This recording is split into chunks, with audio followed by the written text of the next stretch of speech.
एक बहुत कंजूस आदमी था, गंगा जी नहाने नहीं जाता था इसलिए कि कहीं पंडित कुछ मांग ना ले। एक बार गांव के सब लोगों ने कहा कि सुनो जी, माघ का महीना चल रहा है, सब लोग नहाने जा रहे हैं, तुम भी प्रयागराज चले जाओ, नहा एक डुबकी तो लगाओ, सारी जिंदगी होगी तुम गंगा नहीं नहाए। तो सबने जिद की, पत्नी ने भी कहा जाओ। तो वो चुपके से गया। पहले तो देखा कहां भीड़ ज्यादा है और कहां भीड़ बिल्कुल नहीं। तो वो गंगा के किनारे चलता चलता चलता, सब जगह भीड़ थी, माघ का महीना था। अब वो चलता चलता शमशान घाट पहुंच गया, यहां भीड़ नहीं है। बोले यहां नहा लो तो यहां पंडा आएगा नहीं, नहीं तो पंडा नहा और पंडा खड़ा, चल निकाल कुछ दे, मेरे हाथ से पूजा करा, चल।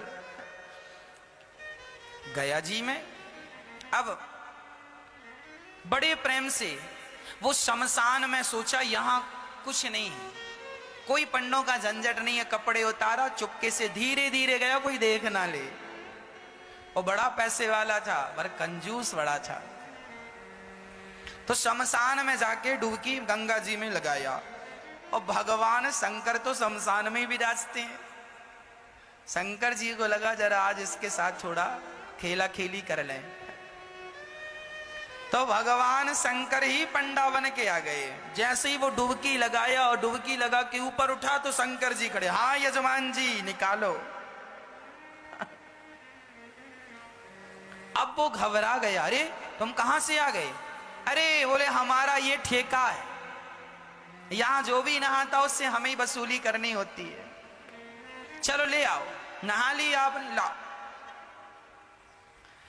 अरे हम इसीलिए तो नहाए शमशान में कि कुछ देना ना पड़े। ना ना, यहां तो देना ही पड़ता, शमशान ही, यहां से तो बच के कोई जाता नहीं।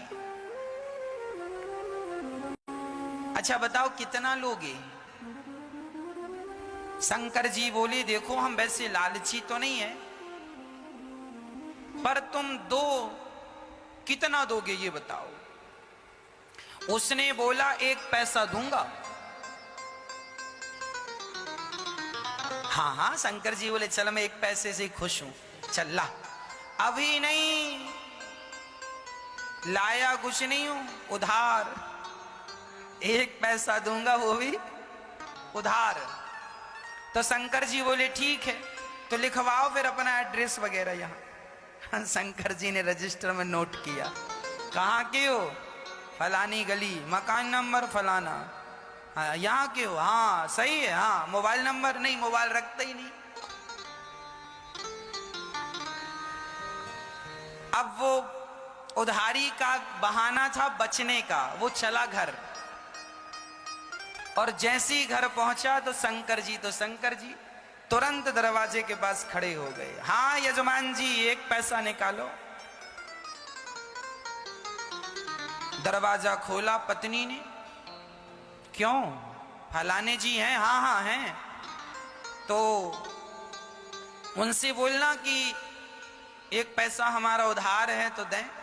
पत्नी गई, क्यों जी, आपसे कोई 1 पैसा लेने आया उधार? क्या लिया आपने? अरे लिया दिया कुछ नहीं, नहाया उसका 1 पैसा है। तो यजमान जी ने पत्नी से कहा सुनो, कह दो कि घर पे नहीं है, जा। अब पत्नी गई, बोले मैं अभी तो कह के आई हूं कि घर। अरे कह देना, मैं भूल गई थी। अच्छा पत्नी गई, सुनो जी महाराज हमारे पति तो घर पे है ही नहीं, कहीं गए। अच्छा कोई बात नहीं, जब तक नहीं है तब तक तुम जो बनाई हो सो दे दो, हम खाएंगे, इंतजार हमारा तो कोई है नहीं, यहीं बैठेंगे। अब पत्नी को लगा हे भगवान ये खाएगा, और तुरंत दौड़ी दौड़ी गई, क्यों जी 1 पैसा नहीं देते तो वो खाने का भी बोल रहा है। खाएगा भी। तो यजमान जी बोले अच्छा एक काम करो, बोल दो कि पति की तबीयत खराब है। पत्नी फिर गई, सुनो जी हमारे पति की तबीयत खराब हो गई, अभी जाओ बाद में आना। अच्छा तबीयत खराब हो गई? अरे हम डॉक्टर भी हैं, वैद्य भी, लाओ कहां था भाई? अब पत्नी फिर आई, सुनो जी कह रहा तुम्हारा इलाज करेगा। बोले इलाज पता नहीं क्या करता है, 1 पैसा तो अभी उतारा नहीं, इलाज करेगा तो पता नहीं कितना पैसा लेता है, इससे इलाज नहीं कराएंगे। अच्छा एक काम करो, कह दो कि पति, कह दो तुम कि हम मर गए। पत्नी ने कहा ये घोर पाप है, अभी आप जिंदा हो और हमसे कह रहे हैं मर गए। हम नहीं कहेंगे कि पति मर गए। अरे एक काम कर, मैं पड़ जाता हूं सांस बंद करके। वो सचमुच लेट गया। अब जब लेट गया तो पति ने कहा सुन ऐसे ना जा, जरा रोती रोती जा। ये सुनेगा कि मर गया तो चला जाएगा, एक पैसा तो बचेगा। अब वो मरने का नाटक किया और पत्नी रोती, महाराज महाराज बीमार थे, पता नहीं क्या हुआ, प्राण निकल गए। अच्छा, शंकर जी बोले मर गया? हाँ। अच्छा एक काम करो, तुम घर में अकेली हो ना? हाँ। बोले मर गया हो तो उठाएगा कौन? मैं गांव वालों को बुलाता हूं। अब भगवान जी ने, शंकर जी ने सारे गांव वाले, सुनो सुनो यजमान जी मर गए, सुनो सुनो यहाँ आओ, ये फलाना मर गया, जरा आओ। अब सारा गांव इकट्ठा हो गया।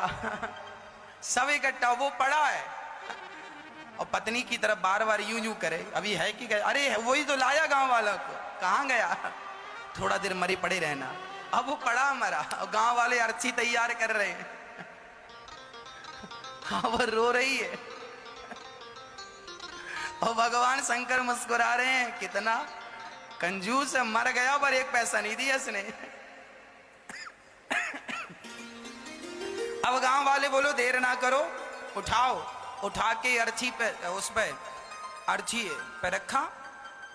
अब ले जाने लगी तो पत्नी ने पकड़ लिया, नहीं मरे नहीं मरे नहीं मरे, मत ले जाओ। अब गांव वाले बोले राम राम, बड़े दुख में इतनी पागल हो गई, कहती है नहीं मरे। हाँ हाँ, दुख में आदमी ऐसी कहता नहीं मरे। अब वो माताएं महिलाएं पकड़ पकड़ के, बहन सब में सब यही कहते नहीं मरे नहीं मरे। तुम सही कह रही हो पर मर गए, अब क्या करोगे? अब उसको पकड़ लिया। अब वो रोती रोती कहे क्यों जी, आप ही क्यों नहीं कह देते हम नहीं मरे? अब गांव की महिलाएं उसको बिठाए और बढ़िया कह रही हैं सुन, सब ऐसे ही करते हैं, जब जिसके घर ऐसा होता ना, तू सच भाव में डूब रही है, मर गए हैं तो तुझे विश्वास नहीं हो रहा। सबको ऐसे ही लगता, किसी को विश्वास होता ही नहीं। अरे हम मजाक नहीं कर रहे, वो नहीं मरे। क्यों जी, आप ही क्यों नहीं कहते कि हम नहीं मरे? पर वो काहे को कहे कि मैं नहीं मरा? उसे लग रहा था कि ये कब जाए और कब मैं उठ के बैठ जाऊं। पर शंकर जी आगे आगे। अब गांव वाले लेके चले। अब ये पत्नी बड़ी परेशान है, भगवान सचमुच ना फूक दें लोग। अब वो शमशान तक पहुंच गया, लेटा लेटा सांस रोक के धीरे धीरे सांस लेता। चिता सजाई गई और चिता पे रखा गया, फिर भी उसने नहीं कहा कि मैं नहीं मरा। तब शंकर जी ने कहा यजमान जी अब आग लगाने का नंबर है, अब मौका नहीं मिलेगा, अब बताओ लगा दें? फिर भी वो आंख ना खोले। तब शंकर जी समझ गए एक नंबर का कंजूस है ये। तब शंकर जी बोले अच्छा, मैं किसी के भांग धतूरा से प्रसन्न होता हूं, आज मैं तेरी कंजूसी से प्रसन्न हो गया। चल बोल, तुझे क्या चाहिए, क्या चाहता है? तो उठ के बैठ गया। बोले देना ही है तो कुछ मत दो, जो एक पैसे को कहा था वही छोड़ दो, वही छोड़ दो। शंकर जी ने कहा जा छोड़ा। वो अपने घर चला गया शंकर जी। तब से शंकर जी को भोला भंडारी कहने लगे, बड़े भोले हैं शंकर जी। उसको भी मिल ही गए